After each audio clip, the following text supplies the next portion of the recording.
안녕하세요. 다산이도 전병칠 원장입니다. 자, 7번째 시간이 됐는데 어떻게 재밌게 공부하고 계십니까?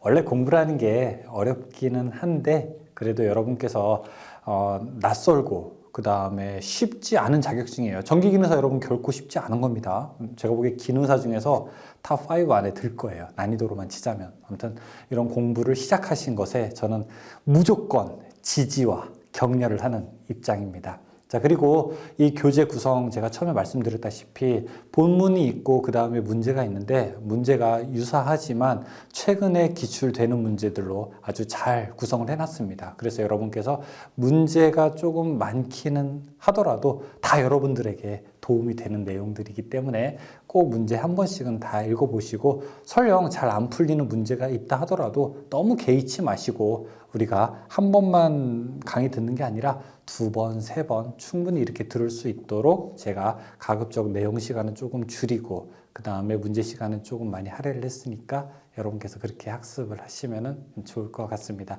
아무튼 저는 즐겁게 공부했으면 좋겠어요. 이게 그냥 무작정 외우고 그 다음에 힘들게만 이렇게 생각을 하게 된다면 끝이 없거든요. 조금 어렵더라도 좀 쉽게 그래 난 넌 잘 모르겠다 그냥 넘어가야 되겠다 그냥 아휴 네가 뭔 말하는지 뭐 사인 코사인 그래 좀 잘 모르니까 너 다음에 만나 일단 지금은 헤어지자 라고 하고서 이렇게 부드럽게 좀 넘어가는 지혜를 발휘하시기를 바라겠습니다. 즐거운 공부 되시기를 바라면서 자, 2번째 이제 정전기에 들어오고 그 첫 번째 시간 정전기의 성질에 대해서 알아보도록 하겠습니다.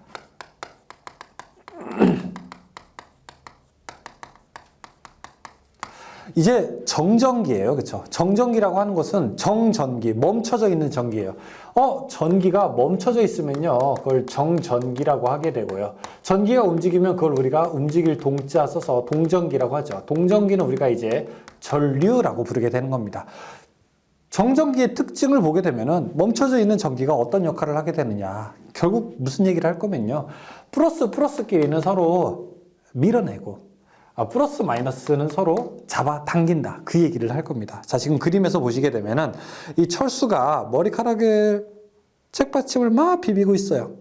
원래 책받침도 중성이었고 머리카락도 중성이었는데 이 전자가 머리카락에 있는 전자가 책받침으로 이동을 하게 되면서 책받침은 마이너스가 되고 그 다음 머리카락은 플러스로 대전이 되게 된 거죠. 대전이 되게 돼서 두 개가 서로 이제 달라붙으려고 하는 바로 이런 흡인력. 서로 밀어내는 거는 반발력이라고 하고요. 서로 끌어당기는 건 흡인력이라고 하게 되는데 이런 흡인력이 작용을 하게 되는 겁니다. 자, 이런 전기를 우리가 무엇이라고 한다? 막 비벼서 생긴 전기라고 해서 마찰 전기라고 하게 되는 거죠. 겨울철에 옷을 입는데 한 겹만 입는 것이 아니라 한 겹, 2겹 입다 보니까 옷끼리 서로 비벼져서 마찰 전기에 의해서 정전기가 발생을 하게 되는 거죠. 움직이질 않고 멈춰 있잖아요. 그렇죠? 정전기가 발생을 하게 되는 거죠. 자, 이런 전기, 마찰 전기라고 하게 되고요. 역시 전하, 전기량, 그 다음에 정전기, 정지되어 있는 전기, 대전, 어떤 물질이 정상 상태보다 전자의 수가 많거나 적어져서 전기를 띠게 되는 현상을 정전기, 대전됐다라고 이렇게 정의까지 나와 있습니다. 그러면은 정전 유도와 정전 차폐는 어떻게 되는 것인지 그거를 한번 보도록 하게 되죠. 자, 만약에 여러분 제가 자석을 하나 있다고 한번 해보죠. N극의 자석. 자석이 있고 만약에 여기에 클립이 있으면은 이 클립은 달라붙으려고 할 겁니다. 자, 클립이 만약에 2개가 있다고 하게 되면 이 2개 다 달라붙으려고 할 거예요. 그러면 제가 여기다가 어떤 물질을 딱 놔서 자석이 클립을 잡아당기는, 즉 자석이 철을 잡아당기는 힘을 분리시키고 싶어요. 막아버리고 싶어요. 어떤 물질로 막을 수 있을까요? 1번 종이? 여러분 종이 되면은 자석이 철을 못 잡아당길까요? 잡아당길 것 같죠, 그렇죠? 2번 유리판? 유리판도 잡아당길 것 같아요. 그쵸? 어렸을 때 했잖아요. 유리판 위에다가 이렇게 철가루 놓은 다음에 밑에 자석으로 쭉 하게 되면 움직였잖아요. 그쵸? 3번 책받침? 플라스틱? 고무판? 뭐가 될까요? 자, 이런 것들을 우리가 뭐라고 하냐면요. 바로 이런 현상을 자기 차폐라고 합니다. 자기 차폐. 자기력을 막는 거죠. 똑같아요. 전기에서 어떤 게 있냐면은 제가 만약에 여기 플러스로 대전된 어떤 물질이 있을 때, 자, 여기가 마이너스가 되고 이쪽이 플러스가 이렇게 될 겁니다. 만약에 어떤 막대기가 있는데 이 막대기에 플러스 마이너스 섞여 있었는데 플러스가 오게 되면 마이너스는 서로 달라붙으려고 하고 그 다음에 플러스는 서로 밀어내니까, 자, 이때 여기다가 무엇으로 막아서 둘 사이에 전기적인 힘을 끊어버리고 싶다. 이걸 우리가 정전 차폐라고 합니다. 자, 정전 차폐가 되는 물질을 무엇이라고 하느냐, 이런 물질을 우리가 강자성체라고 해요.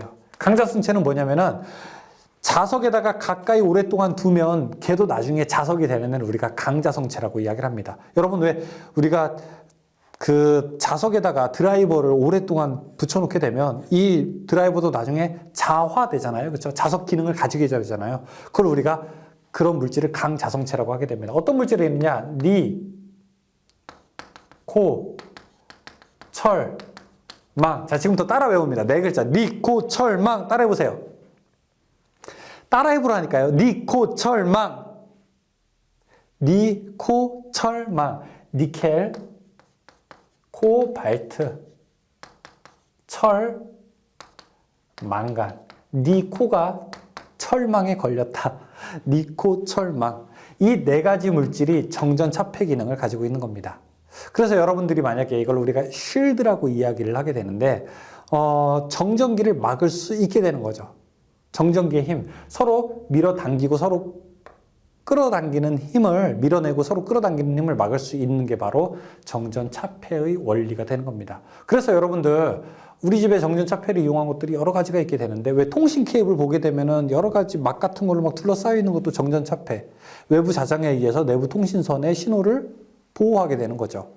그 다음에 또 뭐가 있을까요?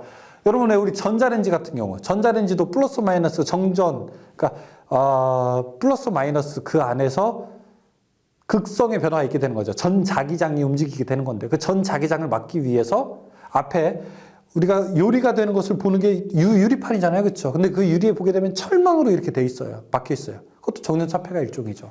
그렇죠? 자, 그래서 정전 유도 현상이 있고, 이렇게 끌어당기는 걸 정전 유도고, 이걸 막는 거를 바로 정전 차폐라고 이야기를 하게 되는 겁니다. 자, 그림 2-2 보게 되면은 양의 대전체를 가지고 그 박검전기에다가 대는데 금속 철망을 딱 씌우니까 막아지게 되는 거죠. 그렇죠? 그래서 이런 물질을 뭐라고 해요? 니코철망이 정전 차폐가 되는 거고, 이거는 자기 차폐도 똑같습니다. 자기의 기능도 니코철망으로 막을 수가 있게 되는 겁니다. 자, 그러면은 우리가 이렇게 끌어당기는 힘을 무엇이라고 하느냐? 그걸 바로 정전기력이라고 이야기하게 되는 거죠. 그림에서 보시게 되면 플러스 전화가 있고 플러스 전화가 있으면은 서로 같은 것끼리는 어떻게 돼요? 밀어낸다고요. 그렇죠? 자석의 N극이 서로 밀어내는 것처럼. 자, 그러면은 두 개는 서로 밀어내니까 같은 것끼리는 어떤 힘? 반발력이 작용하게 되고, 서로 다른 것끼리 플러스 마이너스 플러스끼리는 서로 잡아당기는 흡인력이 작용하게 되는 거죠. 같은 것끼리는 밀어내는 반발력, 서로 다른 것끼리는 잡아당기는 흡인력이 작용돼서 그림 2-3에서 바로 흡인력과 반발력을 에보타이트 9로서 이렇게 표현을 하게 되는 겁니다. 자, 이때 누구? 쿨롱이라는 사람이 등장합니다. 누구? 쿨롱. 앞에서 전기량의 단위에 써였던 그 사람. 쿨롱이 이제 궁금한 거예요. 야, 도대체 이 두 개가 서로 밀어내는데 얼마나 세게 밀어낼 것인가 궁금하잖아요. 그렇죠? 여러분, 자석이 N극, S극 있으면은 둘 사이의 거리를 R미터라고 한번 해보죠. 몇 미터인지는 몰라요. 그냥 R이에요. 그럼 둘이 서로 밀어낼 때 얼마나 세게 밀어내는지 궁금하지 않으세요? 안 궁금해요? 저는 궁금한데. 네. 전기기능사 문제 출제하는 사람도 궁금하대요. 그래서 이거 두 개를 계산해보자 이 얘기를 합니다. 어렵게 생각하지 마시고 잘 보세요. 자, 여기 있는 것이 몇 쿨롱인지는 모르겠는데 그냥 뭐 Q1 쿨롱이라고 한번 해볼게요. 여기 있는 거는 자 Q2의 쿨롱이라고 한번 해보겠습니다. Q2. 그리고 둘 사이의 거리를 우리가 R 미터라고 한번 해볼게요. 그럼 이때 둘 사이에 작용하는 힘은 이렇게 됩니다. F는. 이 앞에 일단 쿨롱 상수라고 해서 4파이 입실론 분의 1이라고 하고, 자, 둘 사이 거리가 멀면 멀수록 그 힘이 약해지겠죠. 그렇죠? 자석도 똑같아요. 자석 여러분 가까이에 될수록 서로 당기거나 미는 힘이 세져요. 그래서 거리의 제곱에는 반비례합니다. 일단 R 제곱분의 그리고 각각의 크기에는 비례하게 돼요. Q1, Q2. 그래서 쿨롱의 법칙은 자 이렇게 이야기를 하게 됩니다. 둘 사이에 작용하는 힘은 거리의 제곱에 반비례하고 그 다음에 Q1, Q2에 비례한다. 두 곱에, Q1, Q2 곱에 비례한다. 이렇게 얘기합니다. 이게 바로 쿨롱의 법칙이 되는 겁니다. 그런데 이 앞에서 이제 여기 4파이 입실론 분의 1. 이것이 무엇이냐. 자, 요렇게 쓰는 거를 우리가 엡실론이라고 했습니다. 엡실론. 엡실론이라고 해서 이것은 무엇이라고 하냐면 우리가 유전율이라고 합니다. 유전율. 그러니까 둘 사이에 어떤 물질이 있느냐에 따라서 달라지지 않겠습니까? 둘 사이에 공기가 있느냐, 둘 사이에 어떤 뭐 기름이 있느냐, 물이 있느냐, 고무판이 있느냐에 따라서 둘 사이에 잡아당기는 힘이 달라지지 않겠어요? 그렇죠? 그런 걸 우리가 유전율이라고 이야기를 합니다. 유전율은 전기가 통하는 정도, 안 통하는 정도랑 달라요. 도전율은 아니에요. 이 물질 안에서 우리가 분극작용이라고 해서 자, 예를 들어 우리는 전자레인지. 여러분 전자레인지가 음식을 데우는 원리는 뭘까요? 이게 전자레인지입니다. 전자레인지게 되면은 만약에 제가 이 안에다가 빵을 넣었어요. 빵은 플러스도 있고 마이너스도 있다고 이렇게 물 분자는. 빵에 물 분자가 있죠. 아무리 건조가 잘 돼도 우리가 물 분자가 있게 되는 거죠. 그렇죠? 그럼 물 분자가 있게 되는데 여기다가 제가 플러스를 강하게 주고 마이너스를 강하게 넣어줬어요. 그러면은 자, 이 안에 있는 물 분자가 움직인다고요. 자, 이렇게 마이너스 플러스, 마이너스 플러스. 플러스는 마이너스랑 가까워지려고 그러고 마이너스는 플러스랑 가까워지려고 그러고. 근데 좀 이따가 이제 다 바꾸는 거예요. 마이너스 주고 이쪽에 플러스를 바꿔줘요. 그러면은 물 분자가 여기가 플러스가 되고 이쪽에 마이너스, 이쪽에 플러스가 되고 마이너스 이렇게 움직이는 겁니다. 회전하게 되죠. 그러면 또 플러스 마이너스 바꾸게 되면은 이 물 분자가 계속 위치를 바꾸게 되면서 위아래 움직이게 되면서 물 분자가 진동하게 돼서 음식이 데워지게 되는 거죠. 그래서 전기 오븐이랑은 달라요. 오븐은 밖에서 열을 가하는 반면 전자레인지는 마이크로웨이브, 이런 걸 마이크로웨이브 2.4GHz. 그래서 뭐 초당 100만 번 이상, 100만 번 이상 신호를 주게 되면은 물 분자를 진동시켜서 음식을 데우게 되는 거죠. 따라서 물 분자가 없는 것들은 집어넣으면 안 돼요. 집어넣으면 안 됩니다. 좀 딱딱한 것들, 이런 걸 집어넣게 되면은요, 우리가 물을 좀 겉에다가 뿌린 다음에, 그래서 전자레인지나 음식을 넣을 때는 우리가 랩을 싸는 거죠. 물 분자가 우리가 증발하는 것을 막기 위해서. 자, 이런 상태에서 그러면 어떤 것이 우리가 잘 진동이 되느냐?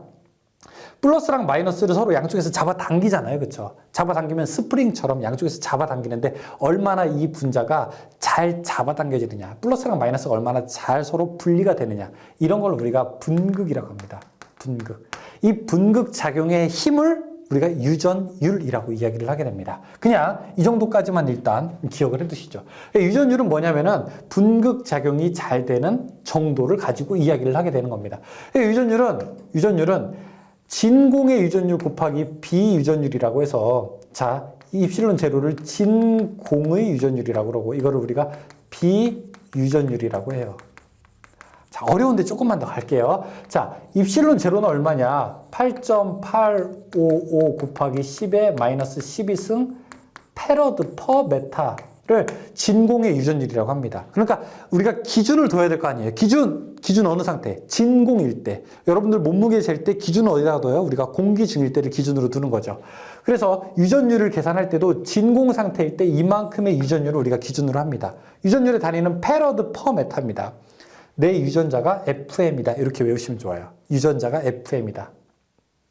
유전자가 FM이다. 그러면 비유전율은 뭐냐? 진공보다 몇 배 그 기능이 있느냐? 몇 배 더 기능이 있느냐? 진공보다 10배 기능이 있느냐? 그럼 비유전율이 10인 거죠. 진공보다 비유전율이 100이다라고 하면 100배 그 기능이 있는 거죠. 비유전율이 1이다 그럼 뭐예요? 그럼 진공이랑 똑같은 거죠. 그렇죠? 자, 그래서 여기에 유전율의 개념이 들어가게 되는데, 자, 힘 다시 F는 4파이 엡실론 분의 1 그리고 R 제곱분의 Q1, Q2가 되는 거고요. 이 엡실론은 만약에 진공일 때는요, 그럼 어떻게 돼요?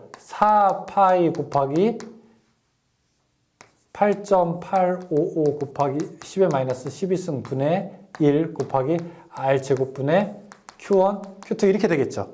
그럼 요거 계산하게 되면요. 얼마냐면은 9 곱하기 10의 9승 R제곱분의 Q1, Q2 이렇게 됩니다. 그래서 진공일 때 또는 공기중일 때는 앞에 9 곱하기 10의 9승이 이렇게 들어가게 되는 겁니다. 좀 어려워요. 저도 알아요. 근데 여러분 9 곱하기 10의 9승 요것만 일단 기억해 두세요. 그리고 유전율의 단위가 FM인 거, 그 다음에 진공일 때 8.85 곱하기 10의 마이너스 12승인 거, 요것만 일단 기억해 두십시오. 그래서 밑에 표를 보게 되면은, 여러 가지가 나와 있습니다. 뭐, 유전체, 진공일 때가 1이고요. 비유전율 얘기하는 겁니다. 그 다음에 수정, 성면일 때. 근데 산화 티탄, 뭐 티탄산 바륨, 티탄 들어가는 게 비유전율이 굉장히 높다라고 하는 거 우리가 알 수 있겠죠. 자, 진공 중에 정전기력이라고 해서, 자, 요식 그대로 밑에 나와 있게 되고요. 그 다음에 정전기의 활용과 피해. 정전기가 꼭 나쁜 것만은 아니에요. 우리가 겨울철에 이제 옷 같은 거 벗을 때 정전기가 조금 불쾌하기는 하지만 정전기가 있어야 복사기를 사실 사용할 수 있고요. 그 다음에 여러분 정전 도장이라고 해서 철판 같은 데 페인트를 일정하게 칠하는 거, 이런 것도 사실 정전기를 이용하게 되는 겁니다. 그 다음에 정전기에 의한 피해는 낙뢰, 벼락 치는 거, 그 다음에 일상생활에서 뭐 정전기 때문에 반도체 칩 같은 게 그냥 날아가 버린다든지 이런 것들을 우리가 일상생활에서 조금 조심해야 되는 것들 중에 하나가 되겠죠. 자, 요거 조금, 요거 새로운 개념, 쿨롱 이 사람이 대단한 역할을 하게 되죠. 그래서 요것만 좀 가지고 여러분들이 문제 풀어보면서 좀 심도 있게 이야기를 더 해보도록 하겠습니다. 1번. 이번 시간에는 전기장과 전위에 대해서 알아보도록 하겠습니다.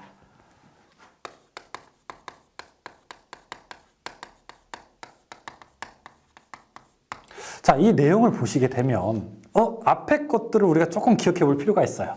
앞에 거는 이제 이런 거였죠. 그쵸? 자, 여기 전하가 하나 있을 때, 플러스 전하가 있으면 서로 밀어내려고 하는데 얼마나 세게 밀어낼 거냐. 또는, 여기 만약에 플러스가 있고 마이너스가 있는데 서로 잡아당기는데 둘이 얼마나 세게 잡아당길 거냐. 여러분 만약에 줄다리기를 한번 생각해 보세요. 여기 한 명이 이렇게 있고 그림을 나타내는 게 좀 재밌지만 이 둘이 줄다리기를 이렇게 한다고 생각을 해보세요. 그러면은 둘이 힘이 셀수록 당연히 잡아당기는 힘이 더 커지겠죠. 그렇죠? 그런데 둘이 줄다리기를 하는 것이 아니라 그냥 여기에 나무에다가 이렇게 딱 줄을 묶어 놓고 어떤 사람이 나무에다 묶어놓고 혼자서 줄다리기를 한다라고 한번 해보죠. 그러면은 이 줄다리기를 하는 세기는 결국 누구에 의해서 결정이 될까요?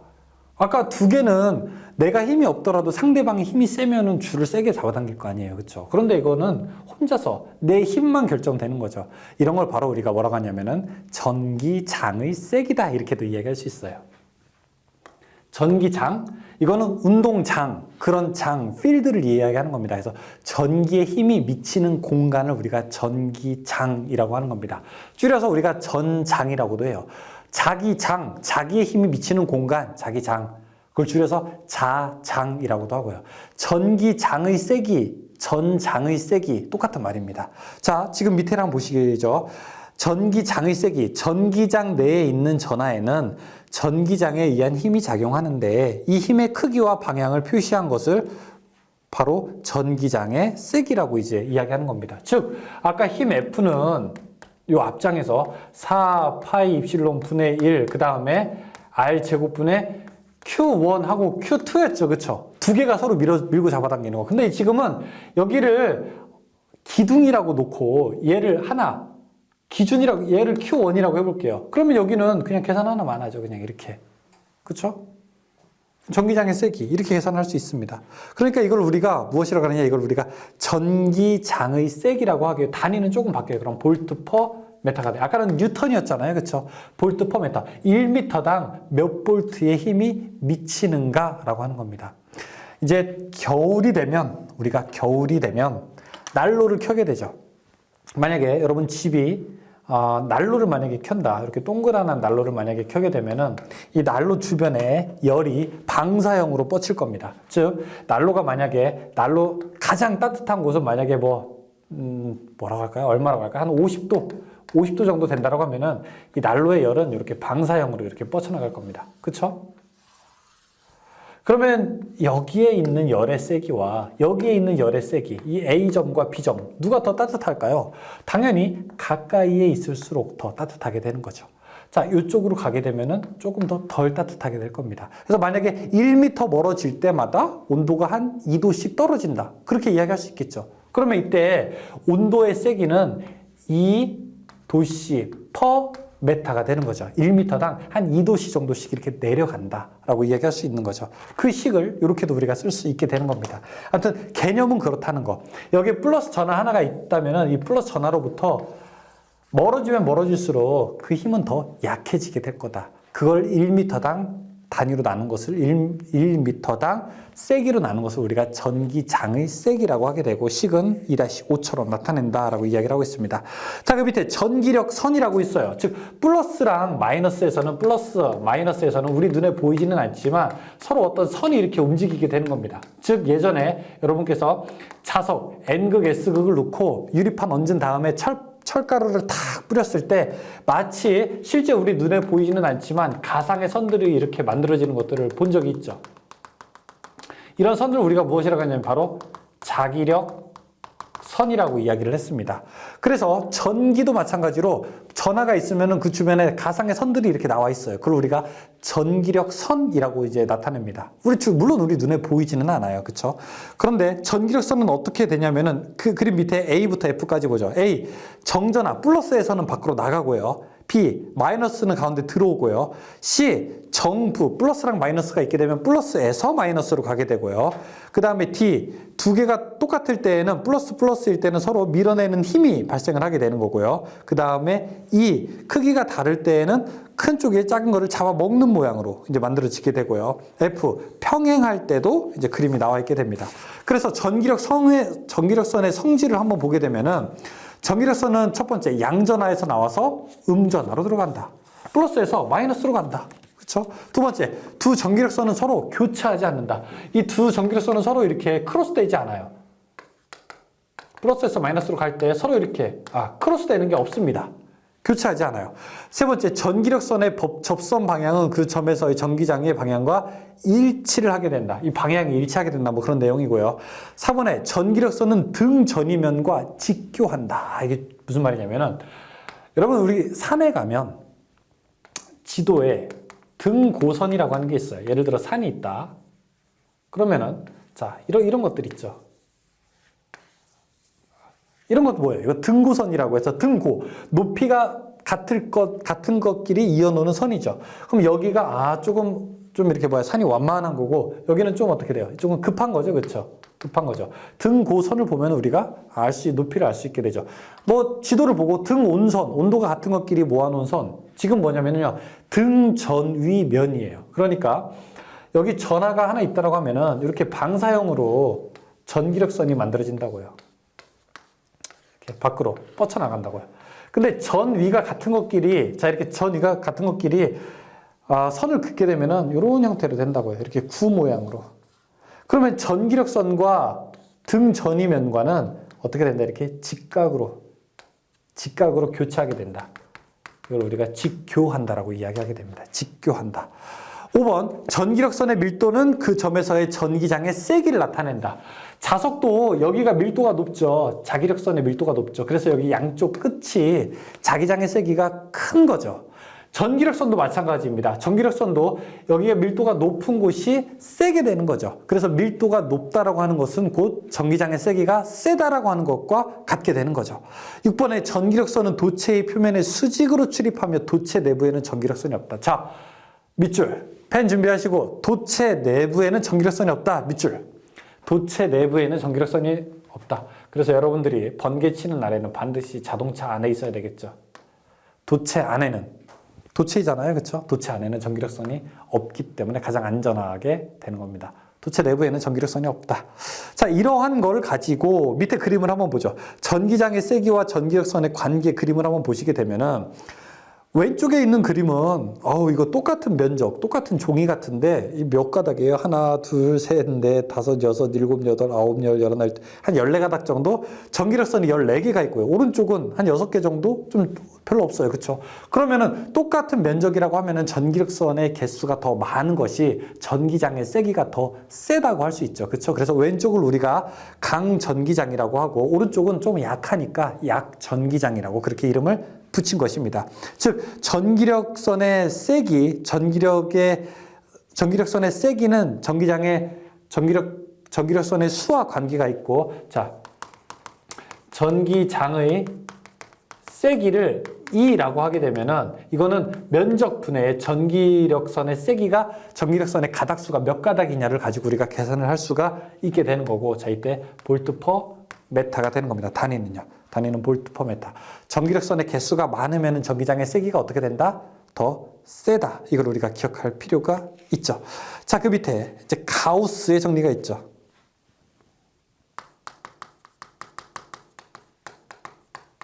법칙은 아니에요. 정리한 거예요. 가우스가 누굽니까? 가우스.